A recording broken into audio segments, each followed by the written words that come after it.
You hear that?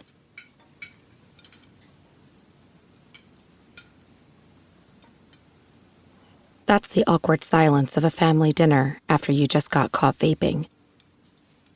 Most vapes contain high levels of nicotine and disappointment. Brought to you by The Real Cost and the FDA. Alright, what's up, guys? Welcome to another episode of the TMossBoss Show. In today's episode, I will be talking on public speaking. No, this episode idea was generated through AI technology. Shout out to Jet GPT. That's the name of the AI that I went through and stuff. So no, I asked it. So I said I was wondering if you could give me podcast episode ideas, but the episode has to start with the letter P. I've been doing an alphabetical order challenge with my podcast. This thing responded back with 10 different ideas, and I was like, wow, all right. And yes, public speaking being one of them. So it was actually titled "Public Speaking Tips and Techniques for Effective Communication." And yeah, I think I might just call it that. I might just call it that because, no, I do feel like that a lot of us, if not all of us, if we suck at public speaking, we need to work on our public speaking.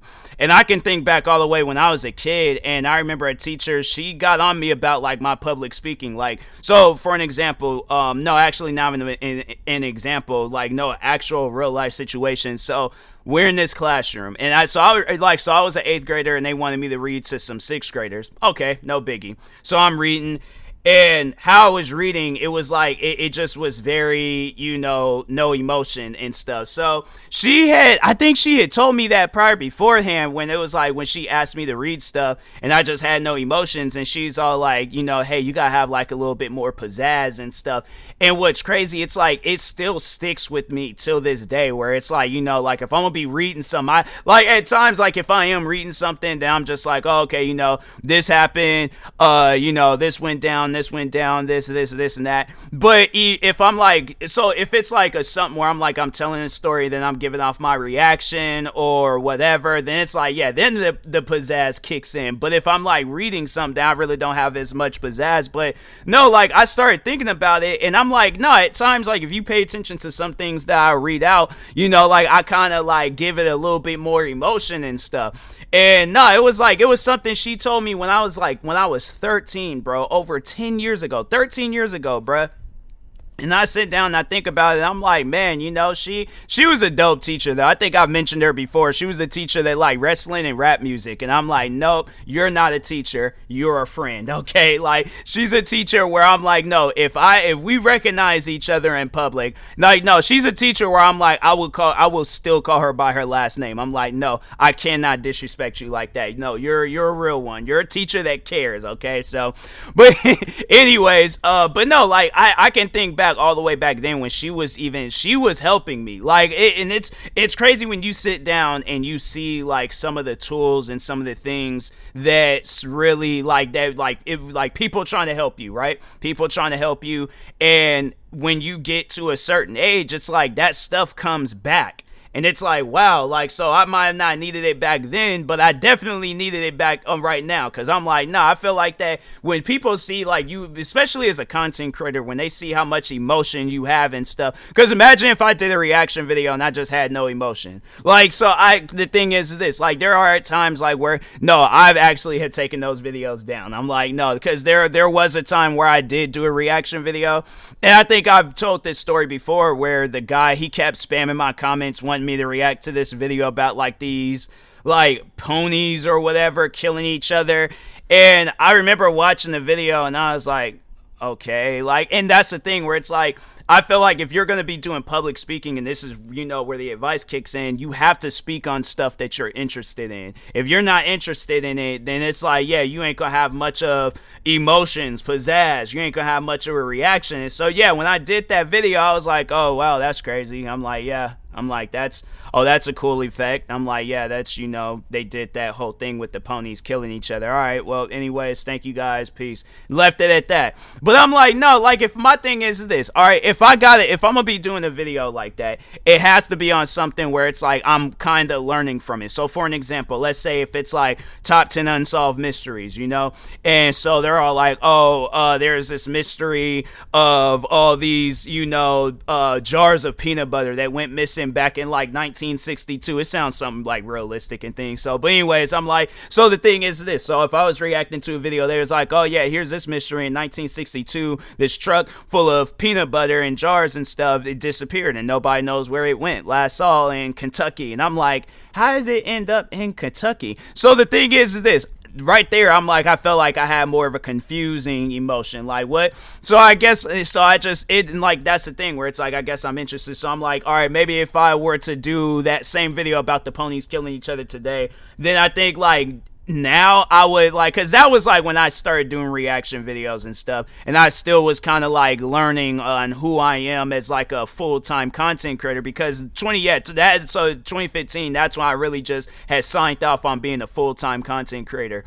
So I was still kind of like learning the ropes, learning the ways, like, and this was at a time where I was like, bro, I was recording videos every single day rather than like, oh, let me record a video this month, let me wait a few months and record another video. So yeah, I felt like at that time I was still learning myself, but I was wrapping things up. Like, it was getting to like that final ending portion and stuff. So now I feel like that I would have more to say about that video, but back then, or I just wouldn't react to it because I'm like, okay, well, I'm not interested in that topic, so I'm like, I'm not even gonna talk on it, react to it, whatever it is and stuff. So but no, and it's like, that's the thing where it's, and like I said, it's like if you're interested in something, then you would have no problem on speaking about it in public. So for an example, video games. So let's say everything you need to know about video games. You know how to develop a video game, you know how to market a video game, you know how to play a video game, you know how to play the multiplayer section in the video game, you know how to catch the Easter eggs in the video game. You know everything you need to know about video games, right?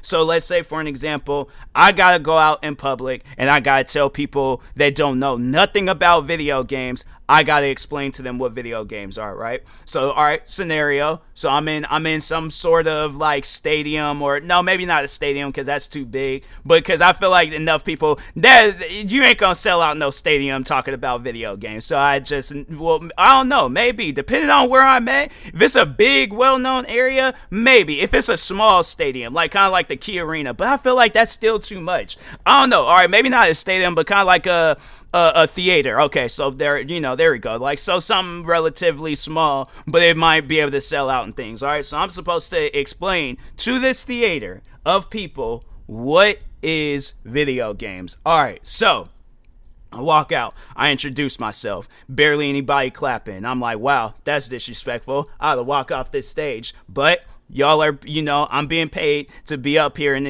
explain to you guys what video games are. But y'all best believe I'm going to give each and every one of you guys an attitude because y'all didn't. All right, hold on. All right, so because I'm still like, my personality. Look, I'm not serious, okay? So I'm just going to let y'all know that right now. But anyways, all right. So, people are wondering, what is a video game? That's the question. What is a video game? All right. So that's why I'm going to look at people and just start asking them, what are you interested in? One girl says flowers. I'm like, all right, sir, what are you interested in? He's interested into music. I'm like, all right, what are you interested in? They say that they're interested into movies. I'm like, okay.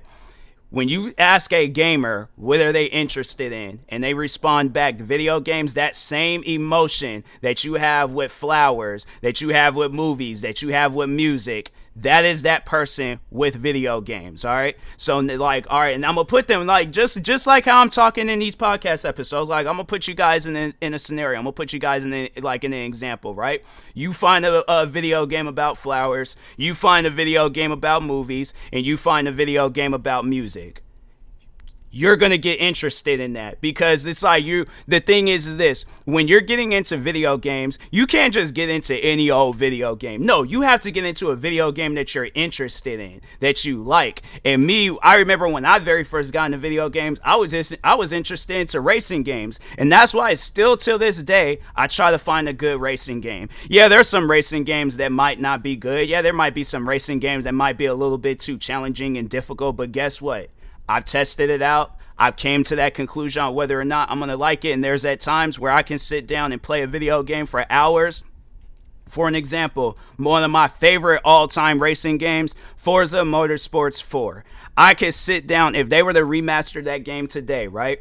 I would sit down and I will play that game for hours. So you'll find that video game about flowers. It's like, oh, create the ideal flower. And you have all of these ideas. You have all of these things that because yeah, it could be something like that, where it can be something creative, or you're taking another person's idea and then you're making it into something yourself. So yeah, again, talking on racing games, you can take a Ford Mustang and make it into your own version of a Ford Mustang. So it's like, yeah, you might live in an area where there's a lot of red Mustangs, but you've always wanted to see what would a wooden Mustang look like. You can do that in a video game. You can literally make a Mustang out of tree, okay? Out of a literal tree. So I feel like at that point, the crowd might start laughing. I'm like, okay, that's what I like to see. I like to see some sort of emotions, okay? There's a teacher that told me, it's like, if you're going to be out in places, you got to have a little bit of pizzazz, emotion and stuff. So anyways, but no, I'm like, so I will sit down and for however long I need to, I will explain to them, what is video games? What is it? What is it about? And you can find, the funny thing is like, you can find your favorite actor in a video game. For an example, one game that I've been playing a lot of is Death Stranding, Norman Reedus. I know there's probably a lot of Walking Dead fans out there, and they probably don't even play video games. But I bet if they were to see Norman Reedus, maybe they did hear about it, and then they just still don't care for video games. But if they sat down and they played that game, or even just, to explain that game. So it's pretty much like a walking simulator, but it has its moments where you're fighting against people, fighting against some weird black liquid aliens or whatever you want to call it and stuff, they had me deliver pizza, and I went and peed on some rocks and stuff. They just have it where you're just doing a bunch of different random things, but at the same time, that video game is fun. Me playing a lot of it, I didn't put a lot of hours into that game, and it's a good game. So yeah, like I said, if it's stuff that you're interested in, then okay. But let's say if I were to go up on stage and I had to explain to people the benefits of eating salad. And I'm like, I don't think that I've ever had anything salad related in my life, bruh. In my life. I'm like, I think I had me one of those those naked drinks that it's it's one of those, the name of that drink is literally called Naked. So it's one of those things where it's like, if you do have that drink, or if you see that drink out in public, don't approach people talking about, oh, let's get naked. No, they're gonna look at you and be like, wait a minute, what? And they're gonna no, you are weird. And I'm like, no, the drink. So it's like, I think does V8, they kind of I because I'm just going based off of what I remember at my old job. I think V8, at least they only sell the tomato juice version of V8, whatever. But anyways, that's all I know. I'm like, what a salad tastes like in a drink version? Yeah, I'm like, then the naked drinks. But other than that, I'm like, bro, I don't know. So if I had to go up on stage and explain to people the benefits of eating salad, I will try. And I think just because of how much I have spoke out about things, I'm like, I feel like I would have to improvise, because that's who I am. I'm an improviser. So I do feel like that with public speaking, you have to be good at improvising, because if you're not good at improvising, then it's like, yeah, you're going to be in some situations where you're stuck. So yeah, they're all like, I'm up on stage, last minute resort. They're all like, oh, real quick, you're going to have to talk on the benefits of eating salads. I'm like, bro, I don't even eat salads. And they're gonna be like, well, you're gonna have to do something, improvise. Then I'm like, all right, well, I guess I'm gonna have to improvise. I don't know what I'm gonna be talking about. But anyways, I'm like, all right, crowd, they all clapping, going crazy. I'm like, all right, I was here last week talking about video games, and you guys wasn't clapping like this. Now all of a sudden, I give you guys a little bit of guidance on video games, and y'all want to clap. All right, cool, bet. So I ain't gonna talk. All right, so Again, not serious. All right, so, but anyway, so I'll be up there. I'm like, all right, the benefits of eating salad. I'm like, all right, what are your favorite foods? They're all like, well, I like to eat hamburgers. Okay, where you like to eat hamburgers at? I'm like, all right, McDonald's. I'm like, okay, you like to eat hamburgers at McDonald's. I'm like, have you ever thought about eating a salad? They're like, it's crossed my mind a couple of times, but I need a little bit more convincing. I'm like, okay. So what if I were to tell you that there are moments in your life that you're never going to be able to experience because you out here eating hamburgers? You know, all these health, defects that people claim with hamburgers. Because I'm like, no, I'll admit, a hamburger, you really, really hungry, a hamburger is going to taste good. And I know people are going to be looking at me all like, bro, he's hyping up hamburgers and this is supposed to be a thing, a seminar talking about salads. I'm like, no, hear me out. Hamburgers are good. They are. That's the thing, though. You know, like, if you enjoy eating hamburgers that much, you very well can continue that. There is nobody in this world stopping you. But there might be things that you want to experience. And if they so-called claim that salads is the key, salads is the way, I'm like, bruh, I'm like, you right there with the salad. Go ahead and have that go. Hand me that salad real quick. I'll get up on that stage, eat a salad. I'm like, I'm not going to enjoy it. But I guarantee and I promise you this, there's going to be a moment in my life where probably a doctor or whoever, they say you might not even live to see that moment. But me eating salads, and the doctor is like, man, I didn't even think you would make it this far, but you're out here eating salads, so you made sure that you got to see that moment. And then if the crowd, they all start clapping, going crazy, seeing people in the crowd crying, I'm like, dang, this might be my thing, public speaking and stuff. So I'm saying, the thing is this, you have to just think, like, when you're doing public speaking, even right now, I'm like, bruh, this whole episode was improvised. I don't have to write down nothing, because here's the thing. People in this, and I feel like that I need to warn y'all that there's going to probably be people out there that don't agree with your public speaking. You know, you're going to have it. And I'm like, and I forgot to mention that you're going to have those ones that questions what you know. And I'm like, bruh, if I don't know something, I'm like, I don't know. But here's the thing. I like talking to a person that doesn't know, because I'm like, I get to learn with them, versus a person that does know and then they just want to, act like, oh, I'm smarter than the general public, so I know everything, I know it all. Because people like that, I'm gonna tell you right now, they're not good at public speaking. Because it's like the thing is this, the whole idea about public speaking is that you want to persuade the crowd, I guess, because you want them to think for themselves. I think anybody in this world, it's like you want a person, you don't want people to think after you, because then they're going to be all like, oh, I am TMossBoss. I'm like, bro, this ain't The Walking Dead. You're not no Negan. It's like, stop it, okay? So, but no, overall, though, I'm like, you want to persuade them into have, I guess, like the same type of mindset, just for them to overall think better in life. So, yeah, all right. So, for an example, talking on video games, and then somebody's in the crowd, they all like, video games, caused me and my wife, husband, whoever, to have a divorce. I'm like, okay, well, they have there are side effects to these things. I'm like, I'm not saying that it's grand. At the end of the day, you have that choice whether or not to get into video games. I'm not going to put the controller in your hand. You have to put the controller in your hand, but you also have to manage that stuff. You can't just let that stuff control you. It's like, yeah, there's people in this world where they'll easily get persuaded into having those types of addictions, but at the same time, it's like them, not everybody else, they have to make that decision. And that goes for video games, drugs, alcohol, whatever it is, whether it's dark or whether it's not dark. That person has the choice whether or not they want to continue going or stop. For an example, I have drank Red Bulls, all right, ever since I was like 13, 14 years old. I was drinking Red Bulls like it was a religion. I would drink a Red Bull every day. Every day I was drinking Red Bulls, all right? And then at some point in time, I stopped. I started drinking more healthier, and like energy drinks ain't really all that healthy, but I started having more healthier options. So I put the Red Bulls down, I put the sugary drinks down, I put the sugary foods down, all that stuff. I stopped eating candy a long time ago. Like, I think the only time when I really do have candy is during Halloween, because they literally in every aisle they have candy. So I'm like, all right, I might as well have me a couple of things of candy and stuff, call it a day. But that's about it. Even when I go to a movie theaters, I just drink water. I'm like, I don't be having that because, because it's cheaper and stuff. But anyways, but no, it's like the thing is this.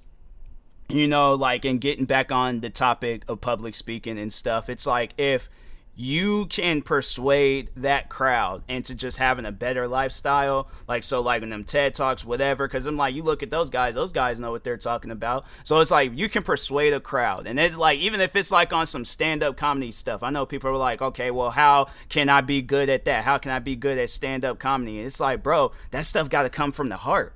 That's literally the whole idea, the motivation, the inspiration, the just everything that you want to call it, okay?